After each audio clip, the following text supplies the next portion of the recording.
If you're planning to rent a floor sander to refinish your floors, stop for a second. One wrong move can ruin your beautiful wood floors. Let me show you how to avoid turning a weekend project into a full replacement. Coming up in this video, I'll show you 3 things every homeowner needs to know before refinishing harder floors. First, the most common mistakes that can completely ruin your floors, and how to avoid them. Second, how to tell if your floors are even thick enough or safe to refinish in the first place. And third, whether it's worth doing it yourself or if you're better off hiring a pro. By the end, you'll know exactly what to look for, what to avoid, and how to make sure your refinishing harder floors turn out beautiful the first time.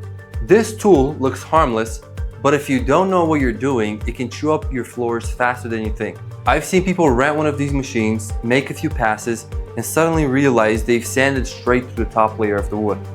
Refinishing floors isn't just about using the right machine. It's about knowing when to use it, how deep you can go, and what condition your floors are in before you even start. That's where most hardwood refinishing jobs go wrong, before the sanding even begins. Now, not every hardwood floor can or should be refinished. I've been to homes where people assumed any wood floor could be sanded, and that's just not the case. Here's what you need to check first. If you have engineered hardwood, you need at least a 3mm veneer to safely refinish the floor. Anything thinner than that, especially 2mm or less, is too risky. One wrong pass and you'll sand straight through the top layer, and that floor is gone for good. You can check this by lifting a floor vent or removing a threshold. Or you can also check the veneer if you have any leftover wood. It takes 30 seconds and you can save thousands. Solid hardwood floors can usually be refinished multiple times, but engineered floors only have a few lives, and some can't be sanded at all. If you see nails or staples close to the surface, that's your sign to stop. That's an indication that you have reached the tongue and groove system of the floor and it cannot be sanded down anymore. Proper preparation is everything. 80% of a perfect refinish happens during the sanding process. That means you must use the proper sanding machines and sequences to ensure a perfect, smooth, flat surface. Fill the gaps, fix any loose boards, and always check your humidity levels before you start. Now let's talk sanding. This is where most people mess up, and it's what separates average floors from beautiful refinished harder floors. You always start with coarse sandpaper around 36 or 40 grit and move step by step up to 100 or 120. Each stage removes the scratches from the grit before it. Skip a step and you'll see swirl marks and dull spots that never go away. And here's the big one. You must use both a drum sander and the Planetary sander. A drum sander does the heavy lifting, but the Planetary sander smooths it perfectly flat and scratch-free.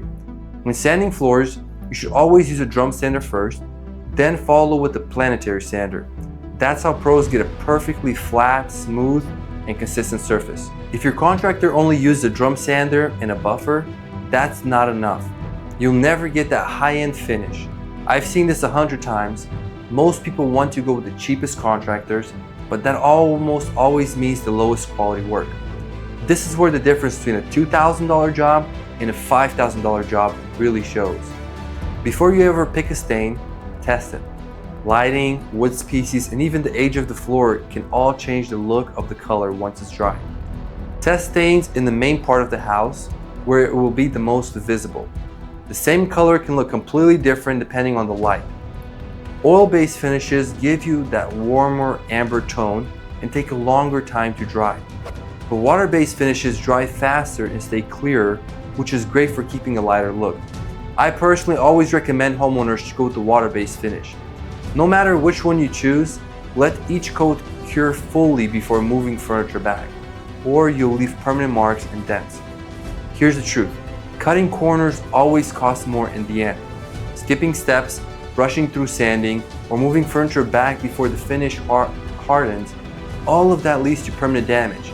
And when people hire the cheapest refinisher they can find, that's when I usually get a call to come out and fix it. They'll say, "We thought we were saving money," but now you can see that the sanding marks and the finish is cloudy or uneven. And fixing it costs double. Cheap equipment, no Planetary sander, poor prep, it's a recipe for regret. Now, should you do this yourself or hire a pro? DIY refinishing can sound tempting. It's cheaper up front, you control the pace, and it feels like a good weekend project. but it's also one of the easiest ways to ruin your floors if you don't know what you're doing. Most DIY mistakes come from rushing the job or using rental sanders incorrectly. Those machines are heavy, hard to control, and they'll leave swirl marks in seconds if you stop in one spot. A professional not only has better machines, but also the experience to handle tricky issues like cupping, uneven subfloors, and which sanding sequence to use. If your floors are engineered, uneven, or already very thin, call a pro. Sometimes hiring a pro doesn't just save you money, it saves your floors. Refinishing can make your floors look brand new again, but only if you hire a professional company.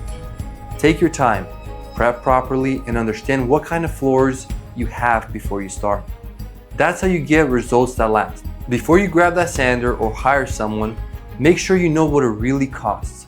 Watch my next video where I break down what refinishing hardwood floors really costs, what to expect, and how to avoid getting overcharged. It'll save you a ton of money and headache.